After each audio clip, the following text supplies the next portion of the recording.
You ever see one of these? I hadn't until they sent me one. Let's dive into this and figure out what this is all about.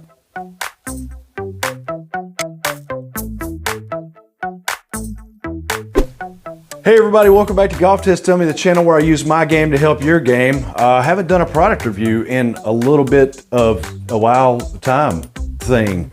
So I thought maybe, now good. Today we're gonna be checking out the Hackmotion Golf wrist sensor. This little box contains a piece of technology that, I don't know, 100 years ago would have been absolutely inconceivable. Yet here today in 2023, I hold it in my hand and I'm gonna do a review of it for you here on this channel today out in the lab. Now, there's gonna be a link down in the description below to take you to the website if you need some more information. I'm not a real techie guy, so I can't give you a lot of tech information about this and exactly how it works, because if it's not made out of rocks and sticks, I really don't understand it. However, the good people at Hackmotion did reach out and said, hey, can you check out the product? Let us know what you think about it and share your experience with the viewers. If you do, we'll include a discount code and a link that they can go to find out more information and get their own if they so choose. So without further ado, let's get into this one. All right, I got it strapped onto my wrist here, and I got to tell you, the first thing I think about whenever I put this on, all of you other kids that grew up in the 80s will remember the old Nintendo Power Glove when it came out for the Nintendo, the original NES system, and you strapped on the Power Glove and you could punch in Mike Tyson's Punch Out. It's the first thing I think about when I put this on.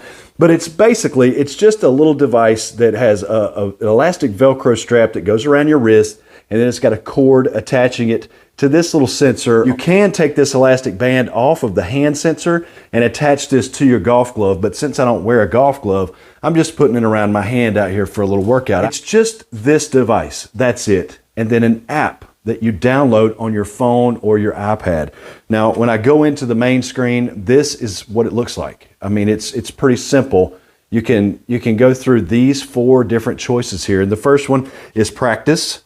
Start measuring your wrist movement. The second is data. Inspect your previous session's data and sample tour player data. So not only can you save your workout sessions with this device and let you know, are you improving, are you staying about the same, are you getting worse, but you can also measure it against some of the best in the game. Then there's learn. Explore Hackmotion learning materials and support. Share your feedback or book a support call. So you can actually get some onboard support here. But today we're just going through the simple stuff. We're gonna go here to practice and we're gonna click on that. And then you see over here it says club face control. You've also got other options depending on which device you purchase. They come in different grades. All of that information will be on the website. Today we're just gonna do club face control right here. Now it gives you the option to choose right-handed, left-handed. I am right-handed, so we're gonna click next on that. And then this is the calibration section. This is really cool. You're gonna put this into a couple of positions and tell it that you're in that position, and based on what it reads at that point, it will kind of give you your baseline. So the first thing it says is do a flat wrist and a straight arm and don't move your wrist. Okay, so I'm gonna keep it straight and flat just like it shows and click it's in position. The next thing it says is to lift the forearm by 30 to 45 degrees. Keep the elbow fixed. Don't move your forearm inwards or outwards. Don't move your elbow, and click it's in position. Now, check this out. This is really cool. This is where it shows you the 3D representation of what your hand and your wrist is doing in real time in space. That's pretty sweet. I'm gonna set the device down over here in front of me. It's actually got some noises that you can hear, but I've got a pitching wedge in my hand. Just gonna start with some small swings. It's really weird to see my arm and my wrist floating around on that screen. But I'm gonna start kind of small and just see if at impact I can get to that correct position. And we'll try and build it up from there a little bit. All right, so it's a pretty good strike. And right away, this has given me a little bit of information. At address, it says that I'm plus 18, but at the top, it's kind of funny because it says that I'm actually too flexed at the top, meaning that my wrist is actually a little bit bowed at the top, and that's surprising to me. I did not think that would be the case. And then at impact, I'm actually too extended, +7. That is indicative of a flip. A little button down here in the corner that says you versus a pro. So my position and the target position, it gives you a picture. Now that looks like every picture I've seen in Golf Magazine or Golf Digest throughout my years playing golf. So then you click again down here in the lower left-hand corner for a pro tip, and it brings up this screen. How to fix wrist extension at impact. Excessive extension at impact can cause a weak ball flight. You don't say. To remove extension during the downswing, try to exaggerate your wrist movement right after the backswing, going into heavy flexion, exaggeration. That's the way you make changes. This is a really good tip. And keeping that position right through the takeaway. Now look who they have in a video tip right there. I just finished my review of Stack and Tilt. Let's try and make another swing here, and let's try and take that tip and see if we can apply it. Let's see if we can make the rubber meet the road here. I just want to really exaggerate that. And when I feel it here, right, that's the only way that I can really extend my wrist. I feel like I have to turn. I have to turn to square that club up, because if I flex it like this, the club face is open. I have to turn along with it. So I think maybe a little bit of rotation, and then that exaggeration is going to help with this. But we're going to try and do it slow and small once again. Oh, man. That shot really low and off to the right. But look at this. Okay, at the top, I'm still a little bit too flexed. I wasn't working on the top. But that horrible, horrible shot that shut off right and low and went under my screen, I'm going to have to find that golf ball. Look at impact. There's a big fat check mark right there. So as with any changes you make to your golf swing, this has been my experience over the years. When you change things and you actually get something correct, oftentimes you end up with a shot like that. And if that's the only feedback you have, if that's the only thing you're basing whether you did something good or bad off of, you're going to think I did something absolutely terrible, because the result, the ball flight, the strike, everything was total crap. But right there, this doesn't lie. It doesn't allow you to get sidetracked. It doesn't allow you to lie to yourself. You did the right thing. You got your wrist at the correct spot, which was your goal. That was your aim. Now the result was poor, but this is where so many people come off the rails. Don't abandon ship because you get bad shots like that. You're doing the right thing. Just realize it's going to take time to take that right thing and now transform it into something that actually is going to feel more normal, that you can then create good shots from. So let's see if we can get another check mark. I'm not worried about where the shot goes or how the strike is. When you're working on something and you're exaggerating, it's completely fine and expected to have terrible shots. But I really want to try and get to the top, and then from here, get that wrist bowing and turn through the shot. I've got to turn to square it up. This won't let me lie to myself. Let's see if we can get another check mark. And the shot can just be damned.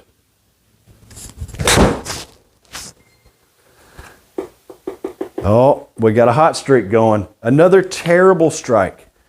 Another terrible strike. It was low. It's to the right. I mean, look at that. It's awful.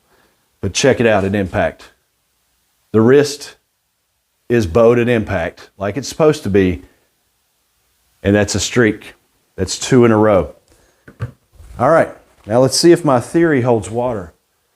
Let's see if my theory holds water. If I can get another check mark, but improve on the strike. Let's see if there's a slight improvement. It doesn't have to be perfect, but let's see if there's a slight improvement. Okay?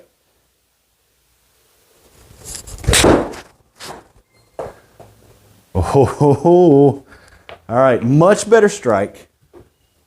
Much improved, right? Much better. I was +1 to extended. +1. That is so close to 0. That is so close to being a check mark. We're going to try it one more time. Much better strike. So in just 3 shots, I've created a much better strike pattern on a much improved wrist position. Oh, that time it was +1 again. Come on, but the strike was good. The strike was good. I'm not focused on the strike, but the fact that I'm able to have a huge improvement over my wrist angle at impact, and in a quick session, I'm able to turn my strike pattern around. Yeah, I'll take that. Come on, Chad. Let's go.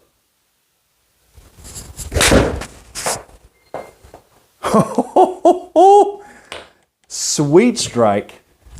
Good shot. And look at this. That's 2 check marks. 2 check marks. Ha! Unbelievable. You know, I got to say, a shout out to David Maxfield Golf over in Australia. He's been doing some stuff with the Hackmotion people, and he brought my name up to them, and that's why they reached out to me. I'm actually really surprised and shocked. This is like a golf coach.